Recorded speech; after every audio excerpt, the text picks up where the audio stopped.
रामकृष्ण हरी मित्रांनो, आपल्या व्हिडिओमध्ये तुमच्या सर्वांचे मनापासून स्वागत आहे. तर मित्रांनो, जर तुमचं वासरू तोंडाला कमी येत असेल किंवा थोडं कमी पळत असेल, त्याला दम लवकर लागत असेल, काय करायचं मित्रांनो, वासरू छकडीला झोपायचं, पण शर्यतीच्या छकडीला नाही झोपायचं. थोडंसं मोठं छकडं घ्यायचं, 8 आणे छकडं म्हणजे मीडियम.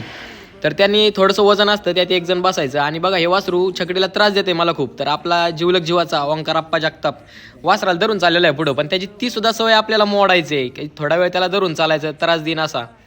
पण किती जरी त्रास दिला तरी वासरांना सवय लावायची मालकाच्या हातात असतं. मालकाने वासराला पाळलंय, बैलाने नाही मालकाला पाळलं, त्यामुळे आपल्या हातात काय सवय लावायच्या. मग काय केलं, आपल्याला म्हणलं मोकळं सोडून दे, आणि वासरू त्याच्या मागं बरोबर चालत होतं. कासरा फुल ओढून धरला होता मी, तरी सुद्धा सवय लावायसाठी हा प्रयत्न चालू आहे. मग हळूहळू शिस्त अशीच लागते मित्रांनो. तर मित्रांनो, वासराचा दम वाढवण्यासाठी तुम्ही गोट्या बसणं पहिल्या दिवशी 1 किलोमीटर लांब जा, दुसऱ्या दिवशी 1.5 जा, असं करत करत 2-4 किलोमीटर पर्यंत तुम्ही पोचा. अजून आदत वासरांना वेगवेगळ्या व्यायाम द्यायच्या खूप पद्धती आहे. मी माझ्या अकाउंटवरती तुमच्या सगळ्यांसोबत शेअर करत असतो. तर मित्रांनो, मग काय नंतर वाघोलीवरनं एक आदत आला होता, खूप मोठा झाला, व्यायामाची कमी आहे त्याला, त्यामुळे त्याला घेतला झोपायला. आणि त्याला सुद्धा तसंच केलं. पहिल्यांदा धरून चाललो, सुरुवातीला पहिलाच दिवस होता, नंतर न मोकळा सोडला. काय नाही करत वासरू, घराकडे जाताना म्हणजे आपल्या गोठ्याकडे जाताना आहे ना, अगदी वडीने एकसारखं मस्त चालतात. असं करत करत त्या वासराला 1 किलोमीटर आणि ह्याला 2-3 किलोमीटर असं चालवलं मी, कारण हे वासरू भरपूर मोठं झालेलं आहे.